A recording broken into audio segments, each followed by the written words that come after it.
So hello, what's up mga ka-J-Vlog? Welcome ulit sa panibagong video. And for today's video ngayon, 2026, i-review ulit natin ng isa sa napaka-sulit na smartphone din na lumabas ngayon 2025, which is the Honor X7D. So tara, pag-usapan natin.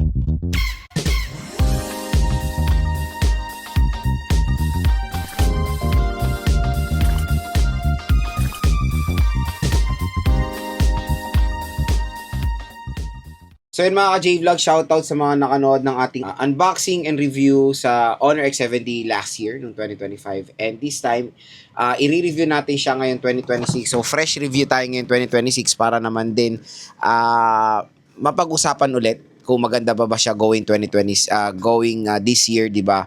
And syempre, meron po tayong special voucher. So pag dito kayo bibili sa ating View Products, pag click mo tong View Products dito sa ating video, sa mismong video na to may link diyan. I-click nyo 'yan. Mura at bagsak presyo lang dyan ng Honor X7D. So, yung SRP neto, usually, pag yung, check natin, yung Honor X7D, meron tong SRP na 256 gigabytes of internal storage. This is Honor X7D. So, 9,000 pesos pala, sorry. For the 8 gig 256, ito yung SRP niya. Tapos, yung 512 is 10,000 pesos. Pero dito sa atin, sa product link natin sa online, dito sa ating View Products dito sa gilid ng video, mura nyo lang makukuha to. Pwede nyo silang makuha ng 7,000 pesos below. So, di ba, napakasulit. Ang layo ng kanyang SRP, 9,000 pesos. Pwede siya makuha ng 6 to 7,000 pesos. Depende, of course, sa offer ng voucher natin dito. Bukod doon sa sale price na sa online, meron pa kayo makukuha ang additional voucher dito sa ating video. So, ano pang hinihintay nyo? Dito na kayo bumili sa ating View Products. Lowers official store po ni Honor yung pagbibilan nyo nitong Honor X7D. So, syempre, karamihan ng consumers ngayon, ang target talaga pagbibili, storage. Yung Honor X7D, yan talaga yung isa magiging advantage niya sa mga ibang competitors niya, yung kanyang storage, dahil yung storage nito ang laki for the 512 gigabytes. So 512 gigabytes na biruin mo pag sale price, pwede nyo tumakuha ng 8,000 pesos. Napakagandang deal. Tapos yung 256 niya, 8 gig 256, 6 gig 6,000 to 7,000 pesos. So very very affordable, at ang usually minamarket ng Honor X7D dito is yung kanyang water protection. So dito sa ating review, ano yung ko rin yan, bibigyan ko kayo ng enlightenment when it comes sa water protection nito. Kasi medyo nadidisappoint ako sa mga ibang content creators na binamarket to ng iba. Pagdating po sa sinabing all angle water protection, blah blah blah. Yun kasi sabi ng Honor, all angle. Tama naman. All angle siya na may water protection, pero syempre with certain kind of limitation. Ang Honor X7D, mga ka-J-Vlog, mataas lang naman ng konti ang kanyang rating compare sa mga budget smartphone to. Ito po ay merong IP65 water and dust resistant. So with that kind of protection na ingress rating, meron lang po yung protection na pwedeng mabasa or matalsikan ng tubig with certain kind of pressure, pero hindi po siya pwedeng masubmerge, as in literal na ilublob sa tubig. Hindi po siya pwedeng maganyan.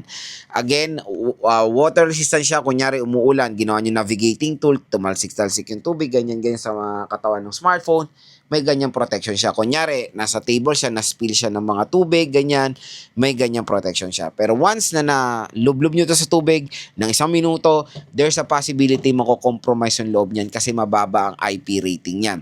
So, siguro accidental drop, for example, nasa swimming pool kayo, nahulog siya, tapos nakuha nyo naman agad, valid, may ganyang protection yan. Pero kung gagamitin nyo to as a, ano yun tawag doon? Gagamit kayo ng underwater shots, definitely it's a big no-no.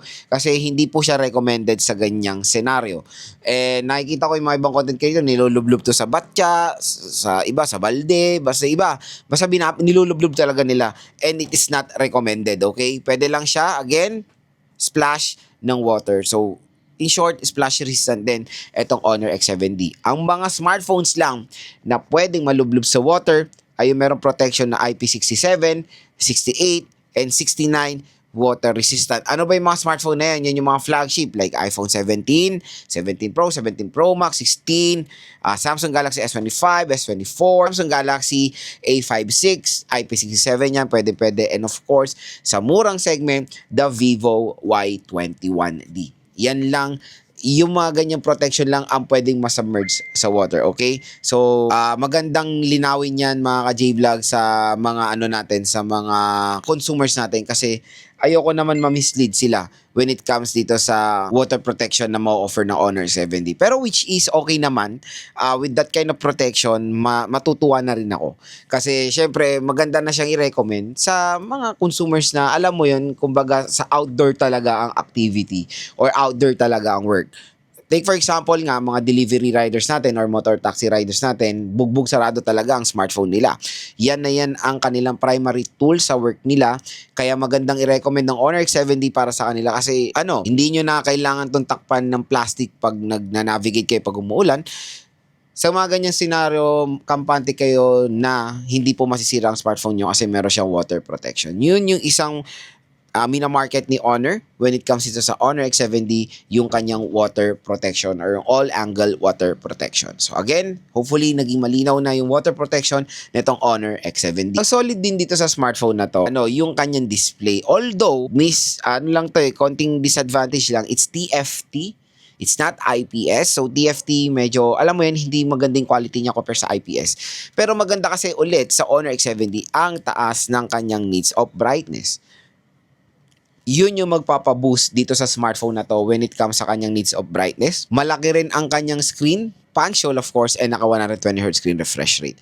And syempre, the processor. So sa processor niya, the Qualcomm Snapdragon 685. So ka-batch niya or ka-level niya ng processor yung bago ngayon na Oppo A6X na mas affordable of course, pero ito is mas mataas yung storage. Gagawa ko ng phone comparo about dyan. Stay tuned lang mga idol. So sa Honor X7D, when it comes sa processor, nag-game test ko na to eh. Nakapaglaro naman tayo ng mga quiet games dito like ML, COD, Genshin Impact, WUWA, lahat na laro natin. And so far, sa WUWA and Genshin lang talaga siya, alam mo yun, yung nagkaka-frame drop sa malala. Siyempre, asahan nyo yung AAA games yan eh.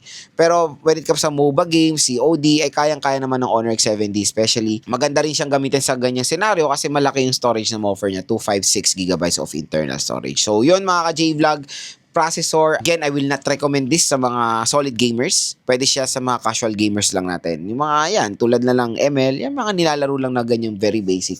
Pwede itong Honor X70 para sa kanila. And syempre, ang pinaka the best or talagang mapupukaw ang attention ng consumers is yung storage neto or yung RAM. 8GB of RAM tapos 256 sa ganitong murang price, definitely a must buy na ang Honor X70. When it comes sa camera niya, it has a dual camera system. So meron siyang 108 megapixel main camera. And ito ang pinaka the best battery, 6,500 mAh na removable battery with 35 watt fast charging. So napakalaki ng battery capacity nitong Honor X70 at talaga matutuwa ang karamihan ng consumers natin pag ito ang ginamit nila dahil majority rin ng mga consumers natin ang hinahanap or binibili ngayon sa smartphone, battery performance or battery capacity. Nakakatuwa na karamihan na ng brands is nag-exceed na sa 5K na usually yan na talaga yung talamak na nakikita natin, even flagship 5,000 mAh. Pero dito in-upgrade nila ng konti, which is nasa 6,500 na, and yung charging rate niya mabilis din, 35 watt fast charging rate. So very convenient mag-charge, malaki pa yung battery capacity. Operating system is Android 15 na yan naman yung talamak last year pa. And syempre when it comes sa kanyang mga ka-J-Vlog, when it comes sa kanyang design, si Honor X70, sobrang nagustuhan ko yung design nito. Especially itong kinuha natin yung parang gold. Yung color niya nagre-resemblance sa Desert Titanium ng iPhone 16 Pro Max. So, color-wise, nasa premium side ng Honor X70. Napakaganda, very premium looking itong smartphone na to. Kaya kung i-rate ko ang kanyang design for its price, 1 and loss and ang highest ang score ko dito nasa perfect 10. Matutuwa ang mga consumers dito na main priority when buying a smartphone is design and aesthetic. Ang ganda ng colorway na mapoprovide ng Honor X70.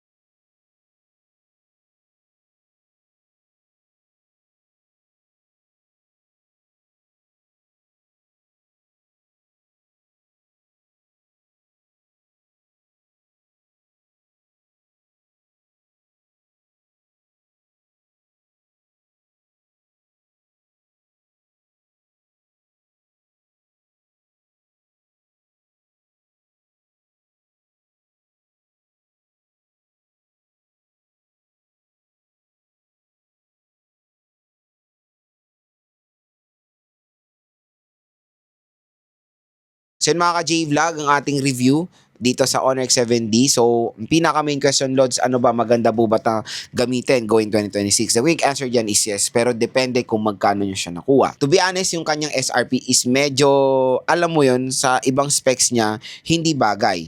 Like the display. Biruin mo, HD plus 720p lang ang resolution nito, tapos 9,000, 10,000, syempre sa big no-no. So, kung makuha nyo to ng 6,000, 7,000, I know it's not perfect fit pa rin, pero kumbaga binalance yung specs nitong Honor X7D. Ang maganda kasi dito yung brightness niya, doon naman bumawi itong smartphone na to. So, yun lang, real talk lang naman. For me, the specifications ng display is hindi perfect for its price.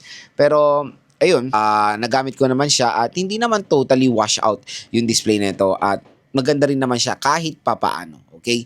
So, kung ako tatanungin, okay na okay siya or maganda siya pag nakuha nyo ng mura or sale price. Pero pag sa SRP niya, for me, it's a big no-no. Kasi medyo mahal talagang Honor X7D pag sa kanyang SRP. Pero magandang balita, meron tayong nakuha or nakita na mas murang option dito sa ating View Products or dito sa ating product link. No worries, official store po ni Honor yan sa official store nila sa online. Okay, online lang kayo bibili. Ang laki na matitipid nyo. Again, meron pa kayong additional discount pag dito kayo bumili sa ating View Products. Bakit ba diyan magandang bumili sa online? Kasi unang-una makakatipid kayo, hassle-free, hindi na kayo pupunta ng mall, nakahiga lang kayo habang umu-order. Sa mga natatakot bumili online, hindi ko kayo masisisi. Pero it's not late na bumili sa online, especially pag ito ng mga creators ang nagre-recommend. Kasi syempre, diyan ko rin binibili yung smartphone. Pag bumibili talaga sa online, kailangan mo maging mapanuri. Huwag mong sisisihin agad yung tindahan kasi ikaw yung mismong pumili ng tindahan na pinagbilan mo. Marami pong manloloko sa online, given yan. Pero syempre, dapat tayo mga consumers ay maging mapanuri pa rin sa bibilin natin. Kaya itong video na to ay parang tulong na rin sa mga consumers natin na gustong bumili at nagiging skeptical bumili online. Gumagawa rin ako ng video how to purchase sa online natin para maging kampante rin ang mga consumers natin. So again mga ka-J-Vlog, hopefully nakatulong itong mga sinabi ko sa inyo kung nagde-decide kung bumili nitong Honor X7D.